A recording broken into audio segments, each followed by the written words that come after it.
Pak Sukitman ya Pak ya. Apa kegiatan Bapak sekarang ini Pak? Sekarang sudah pensiun, ya, jadi tapi sepedanya masih ada ya Pak ya? Masih sudah ditaruh di Museum Pancasila Sakti Lubang Buaya. Waduh, kenang-kenangan ya Pak. Pak, baiklah kita akan teruskan saja ke pokok persoalan. Bagaimana Pak Sukitman sebagai saksi hidup dari peristiwa G30 SPKI bisa cerita sedikit mengenai pengalaman Bapak, dan Bapak kan lihat sendiri kejadian itu, bahkan Bapak sempat disandra ya Pak ya oleh PKI. Terus saya sendiri juga waktu itu masih kecil Pak, ngeri sekali ngedengerinnya. Gimana Pak Bapak ceritakan ini?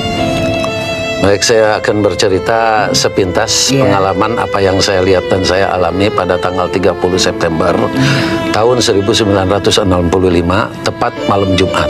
Itu malam yang namanya Kebayoran sepi sekali, nggak seperti sekarang ya.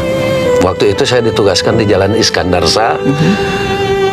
Pada saat itu yang gedungnya sering dipakai pesta. Gitu. Bersama agen polisi tingkat 2 Sutarso. Dengan kelengkapan sepeda, itulah saya melakukan patroli-patroli. Karena waktu itu polisi negara adalah pelayan, pelindung, dan pengayom masyarakat. Dulu itu Pak ya? Dulu. Pada saat keadaan malam Jumat sepi sunyi, pada saat itu mendengarlah serentetan tembakan pada kurang lebih jam 3 malam.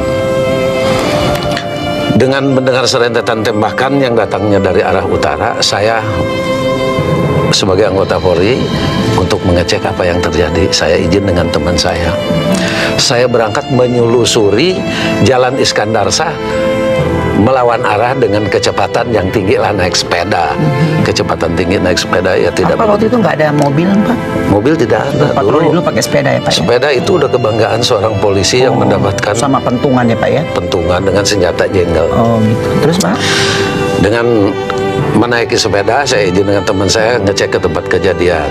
Tetapi sampai di tempat di mana tembakan-tembakan gencar, ada satu aba-aba turun dari sepeda, lemparkan senjata, angkat tangan.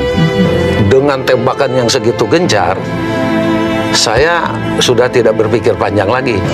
Saya turun dari sepeda, saya berhenti, kemudian saya keluarkan senjata, kemudian saya lemparkan.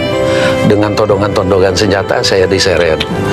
Diseret, kemudian dilempar ke dalam mobil, di mana posisi supir, saya berada di kabin bawah. Injek-injek Pak, enggak Pak? Nggak diinjak, hanya diikat, kemudian diikat ke belakang dengan todongan senjata. Dari situ, dengan keadaan begitu, saya hanya satu.